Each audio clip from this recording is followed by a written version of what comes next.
Et donc du coup bonjour à tous, ici Amangoise Gaming, on se retrouve pour une nouvelle vidéo. Et donc cette vidéo j'avais déjà fait donc par le passé donc dans ma chaîne. Il s'agit de la discussion avec les développeurs de Genshin Impact pour la mise à jour de la 1.4. Donc la 1.4, donc la mise à jour aura lieu donc le 17 mars donc 2021. Je vais même vous dire le jour précis. Donc ça notez bien dans vos agendas. Donc ça aurait lieu donc le mercredi 17 mars 2021. Donc comme d'habitude on aura un live pour avoir plus d'informations donc sur cette mise à jour. Et donc là on va voir les différentes questions des joueurs et les réponses apportées donc par les développeurs. Et donc si on aura la fin, donc à la fin je ferai un comparatif de la mise à jour 1.3 par rapport à la 1.2 et 1.1.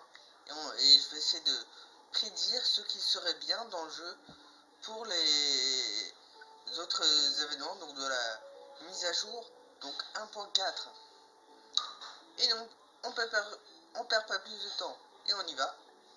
C'est parti.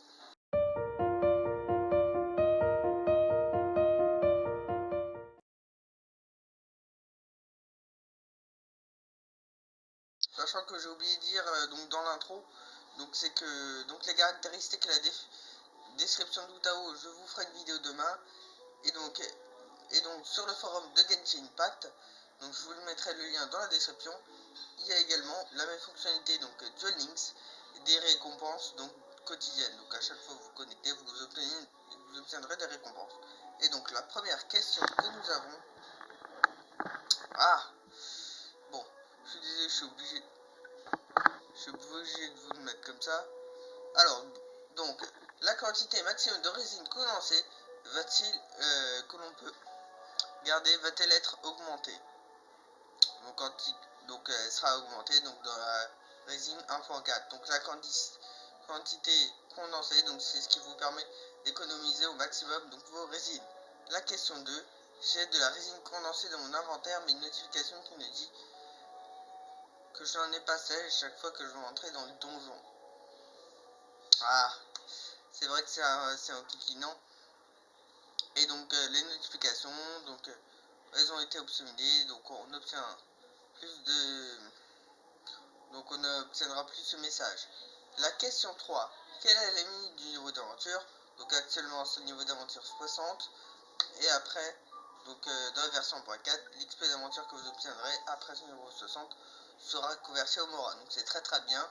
Donc ça c'est pour augmenter donc le niveau de vos personnages. Donc ça c'est très très bien d'avoir beaucoup de Mora. Et là la question la plus intéressante, donc de mon point de vue, c'est j'ai augmenté le niveau de monde après avoir obtenu donc après avoir atteint la limite de mon niveau d'aventure. Donc quand par exemple quand vous avez atteint le niveau, donc là moi actuellement je suis au niveau 35, donc va falloir que j'augmente mon niveau de monde. Ou comme par exemple quand vous êtes au niveau 25, il faut augmenter votre niveau de monde et tout ça. Et donc si on s'est trompé, comment faire?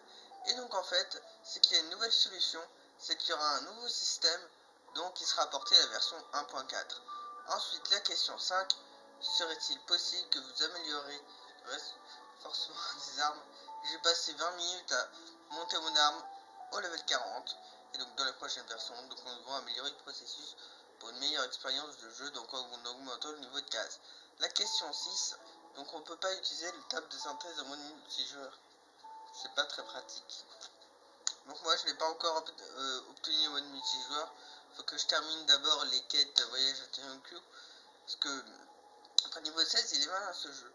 Il vous dit de faire des quêtes, vous faites les quêtes, après encore des quêtes, c'est des petits futés. Hein. Donc l'optimisation donc a été l'objet d'un bon nombre de commentaires et donc on est en train de travailler donc sur d'autres fonctionnalités, donc comme la possibilité d'utiliser multijoueur. Donc c'est pareil, ils vont trouver un nouveau système. Ensuite, conserver les messages d'anniversaire. En gros, les messages d'anniversaire, ça sert que à avoir des récompenses, de nouveaux plats, de nouveaux également de matériaux d'élévation, donc de niveaux personnages.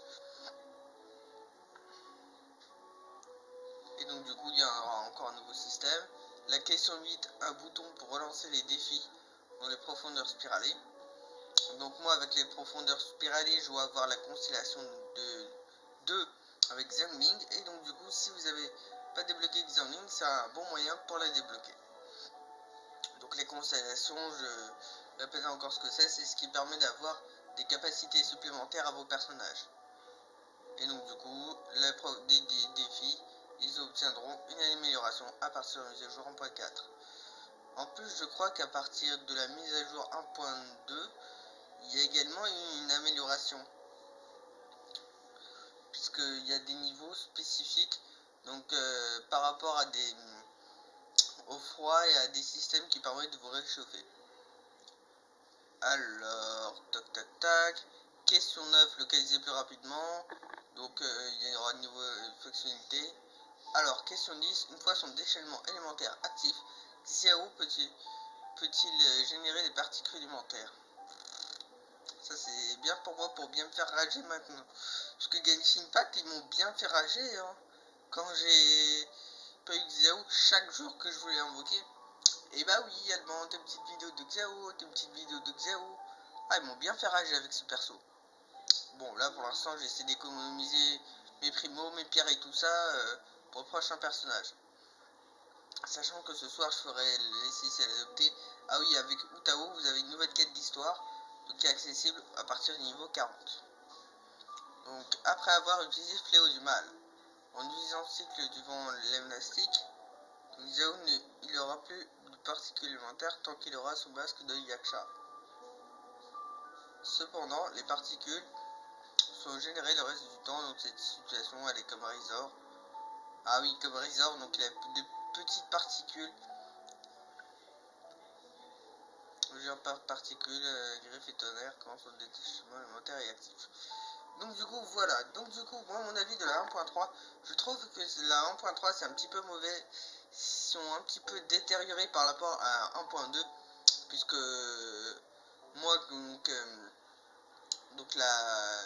la vidéo donc du trailer donc du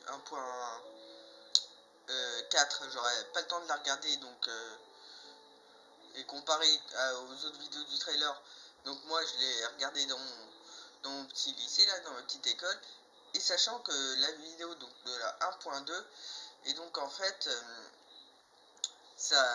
l'ajout d'une nouvelle zone, de nouveaux monstres, c'est beaucoup mieux pour les joueurs, ils ont beaucoup envie de jouer au jeu, sachant que la 1.3, bon, on a quoi, on a 3 nouveaux monstres, ouais, 3 nouveaux monstres à peu près. Ouais, c'est pas beaucoup, mais avec l'histoire de la zone du monde de dragon, on a beaucoup plus de quêtes codes, on a beaucoup plus de quêtes de monde, on a également donc un nouveau donjon, on a beaucoup plus de fonctionnalités, également avec la 1.1, donc j'ai fait les épisodes donc sans vous faire en vidéo, mais quand je vais reprendre, je vais vous refaire en vidéo. Donc la 1.1, c'est que les joueurs ils voient un palais dans le ciel de l'UE, c'est leur motive, et donc du coup le fait d'y aller. Et donc du coup moi je pense que la 1.1 et la 1.2 c'était une très bonne version, et que moi j'espère que dans la mise à jour donc du coup de la 1.4, peut-être que Genshin Impact il remettrait la région Inazuma. Donc du coup avec notre et en plus avec la région Inazuma, on aura beaucoup de points de téléportation, une petite statue des 7, et on aura un nouvel élément avec nos personnages. Ah ouais, ce sera bien cool, hein. Et donc du coup cette vidéo est désormais terminée. Donc pour recevoir de prochaines autres informations sur la 1.4, n'hésitez pas à cliquer sur la notification, à vous abonner, également à liker cette vidéo, et également n'hésitez pas à dire donc dans l'espace commentaire qu'est-ce que vous attendez donc pour la 1.4, et est-ce que vous pensez que pour le futur du jeu donc Genshin Impact, vous voyez d'autres améliorations donc à faire donc dans le jeu. Et donc du coup sur Genshin Impact, on se donne rendez-vous demain donc pour la nouvelle vidéo donc de description du personnage, donc d'Utao, et également ses différentes caractéristiques de combat. Et je vous dis à plus, c'est tellement ciao.